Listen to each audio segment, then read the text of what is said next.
Sumitra lifestyle ব্লগে আপনাদের আবার স্বাগতম। আজকে হচ্ছে 110তম দিন আর আজকে হচ্ছে আমার এক্সাম।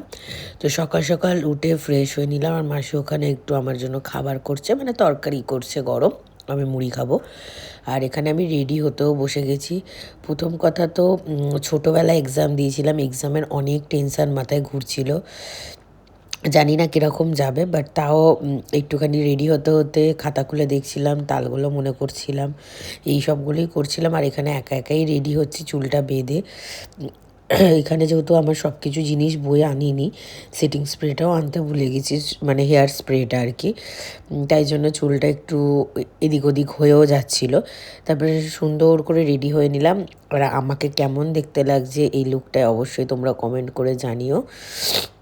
তারপরে পরীক্ষা দিয়ে চলে এলাম, পরীক্ষা মোটামুটি ভালোই গেছে। তারপরে যে নোংরাটা করে গেছিলাম আর কি, ক্লিপগুলো ছড়িয়ে ছিটিয়ে গেছিলাম, সেগুলো গোছাতে বসলাম, ভালো করে গুছিয়ে নিলাম। আজকে দুপুরবেলা রোববারের মেনু খুব সিম্পল একটা মেনু হয়েছিল, শাকের তরকারি হয়েছিল ডাল দিয়ে, আর এটা হচ্ছে উচ্ছের বড়া আর চিকেন কষা হয়েছিল। খেয়ে দিয়ে দুপুরবেলায় ঘুম দিয়েছি একটু। আর আজকে যেহেতু রোববার, আজকে বোন আসার পালা, বোন ছিল না, ক্যারাটের জন্য বাইরে গেছিলো, তো বোন আজকে ফেরত এলো। তো দেখতেই পাচ্ছ বোন চলে এলো। ভালো লাগলে অবশ্যই লাইক অ্যান্ড সাবস্ক্রাইব।